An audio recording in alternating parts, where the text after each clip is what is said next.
Eu vou começar com um vídeo que nós transmitimos já ontem e vamos renovar hoje esse vídeo, porque eu vou estender esse assunto um pouco mais, que é o vídeo do ministro Barroso em Nova York se dirigindo a um cidadão brasileiro. Forças Armadas, o senhor vai deixar o código-fonte ser exposto? O Brasil precisa dessa resposta, ministro. Todo respeito. Por favor, Barroso, responde pra gente. Perdeu, mané, numa mola. Eu fiz questão de voltar a esse assunto hoje, porque fiquei pensando um pouco a respeito de como se traça o perfil de uma pessoa. Como é que você acaba descobrindo, de uma forma irretorquível, quem é alguém na sua essência, não na sua aparência? E foi muito fácil verificar quem é o Barroso, para mim, quem é, já no primeiro momento.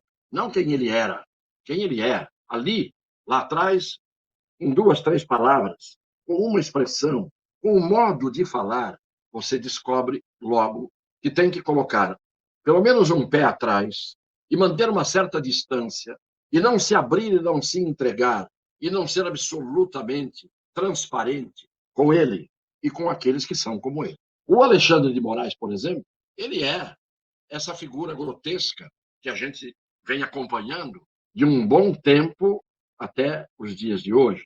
Mas, num primeiro momento lá atrás, quando eu o conheci, ele não era a mesma coisa. Ele parecia ser uma pessoa normal.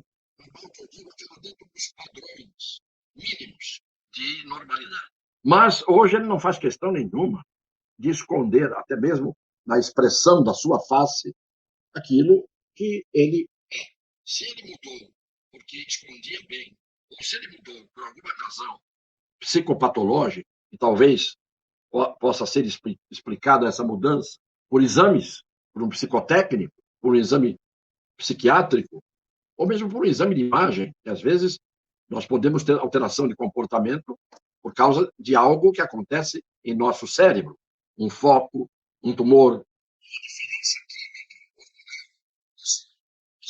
Para falar de ciência, estou aqui para falar da figura. Hoje decidi voltar ao assunto para falar da figura do Barroso, quando ele ontem, esses que os senhores viram agora, ele que em vários outros momentos apareceu sempre de uma forma dócil, lânguida, mansa, de certa maneira até parecendo um lorde, um professor de etiqueta. Desta vez, ele se vira e sai de dentro dele algo que faz parte do seu interior, das suas entranhas, das suas vísceras, daquilo que ele é. E usou a expressão, perdeu, mané, não me amola, ou não amola. E, destratando um cidadão brasileiro, a que ele chama de mané, e chamou a todos nós porque essa pergunta está sendo cobrada do TSE. É uma pergunta que milhões de brasileiros fazem. E perguntar não ofende, não é esse o ditado? Mas ofendeu o Barroso. E quando a pergunta ofende, é porque a pergunta não pode ser respondida por aquele a quem se faz a pergunta. Porque a pessoa fica ou em maus lençóis, e tudo é tecido, ou em saia justa. Então, a forma como o senhor Luiz Roberto Barroso falou ontem me fez perguntar. Claro que eu sei, perguntar como forma de raciocínio. Claro que eu sei que ele não é o lorde que aparenta, que ele não é aquela pessoa rígida, rigorosa com os seus princípios, porque às vezes as pessoas não podem ser rigorosas com os seus princípios, porque às vezes não têm princípios. E às vezes querem ter princípios, mas escorregam. Então, eu pergunto a mim mesmo, com quem ele convive? Aquela civilidade que ele demonstra, aquela etiqueta que ele cobra dos outros, aquela educação que ele pretende que as pessoas todas demonstrem ter, onde está, naquele momento, tudo isso que ele cobra dos outros? É aquilo. Você cobra dos outros aquilo que você não tem. E aí, quando ele chega e usa essa expressão que usou, eu pergunto com quem ele convive. Porque essa expressão tem origem. Essa expressão que ele usou, ela vem de hábitos adquiridos por determinadas pessoas ou grupos. Os assaltantes, as pessoas que costumam enveredar pela senda do crime, em muitos e muitos assaltos, porque eles são repetitivos. A gíria faz as pessoas se tornarem repetitivas. Então, no momento em que alguém diz perdeu o mané, usando exatamente a expressão que é utilizada pelos assaltantes, por aqueles que venceram a vítima ou seus inimigos, concorrentes. A expressão é essa: perdeu, perdeu, mané. E eu pergunto, onde é que ele convive com essas pessoas? Em que momentos do dia ou da noite ele convive com essas pessoas a ponto de vir-lhe aos lábios, passando pela mente, a expressão como resposta a um cidadão brasileiro que legitimamente fazia a ele perguntas que não consegue fazer no Brasil, porque no Brasil eles não se expõem. Esta é a tônica do comentário, nessa parte primeira, para a reflexão de todos. Aqui nós não podemos perguntar, eu pergunto, eu falo, e isso vai para onde queiram mandar enviar aquilo que eu estou dizendo aqui. Eu vou para as redes sociais, falo o que eu acho que devo dizer, e se isso não chega aos destinatários, não é por vontade minha. Eu não tenho nenhum tipo de restrição a que mandem para os destinatários das minhas críticas, que eu tenho o direito de fazer por permissão da Constituição e das leis do meu país. É isso. Com relação ao senhor Barroso, é o que eu tinha a dizer. O outro assunto, em 2 palavras, foi o discurso que o senhor Luiz Inácio anda a fazer por aí, e fez um discurso no tal COP, essa conferência sobre meio ambiente, que está acontecendo no Egito. E hoje, depois de o Lula dizer muitas inverdades sobre o Brasil, para variar, fraudando números, fraudando estatísticas, inventando situações em menoscabo e menosprezo ao Brasil, que vale tudo quando a intenção é ofender o seu adversário, ainda que a ofensa maior seja à sua pátria, se é que algumas pessoas a têm. O fato é que ele, além de dizer várias inverdades, num dos vídeos que nós já exibimos aqui, quando ele diz que quando vai para fora do Brasil, cada um fala o que quer, ele inventava números, dizia que tinha 30 milhões de menores abandonados nas ruas, até que um dia um ministro dele, ou um companheiro de partido, disse: se tem 30 milhões de menores abandonados no meio da rua, nós tropeçaríamos neles. E o Luiz Inácio, nesse vídeo, sorrindo, ele fala que lá fora todo mundo fala o que quer, cita a estatística que quer, os números que quer, e foi o que ele fez hoje no Egito. Fez o que fez no Egito.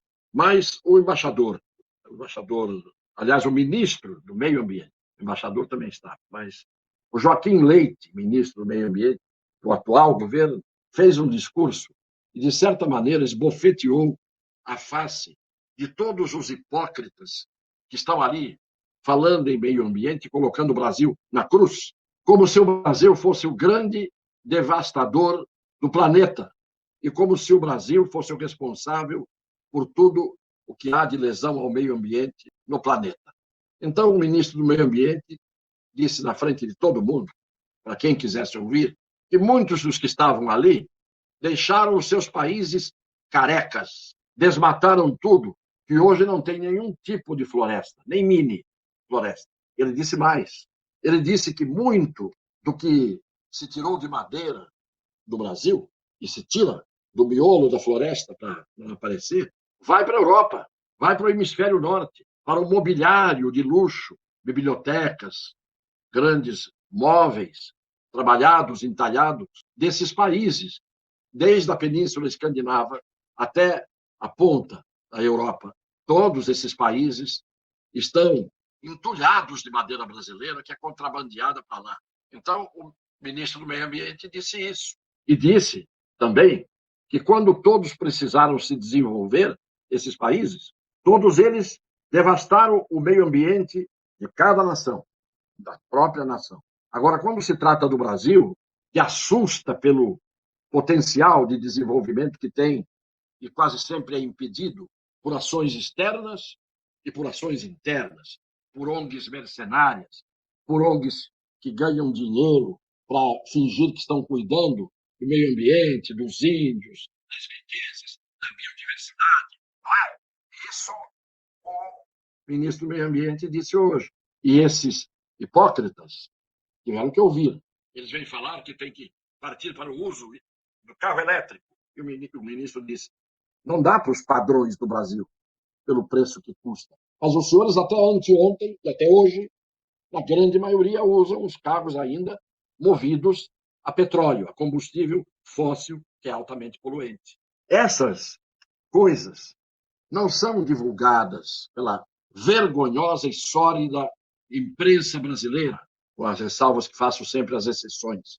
Jornalistas que me envergonham como jornalista que sou também. Já não me envergonham, porque eles perderam de tal forma a vergonha e revelam que não tem caráter, que a gente não pode se envergonhar com essas pessoas que não fazem parte da nossa classe, da nossa categoria. Eu sou jornalista, eles não.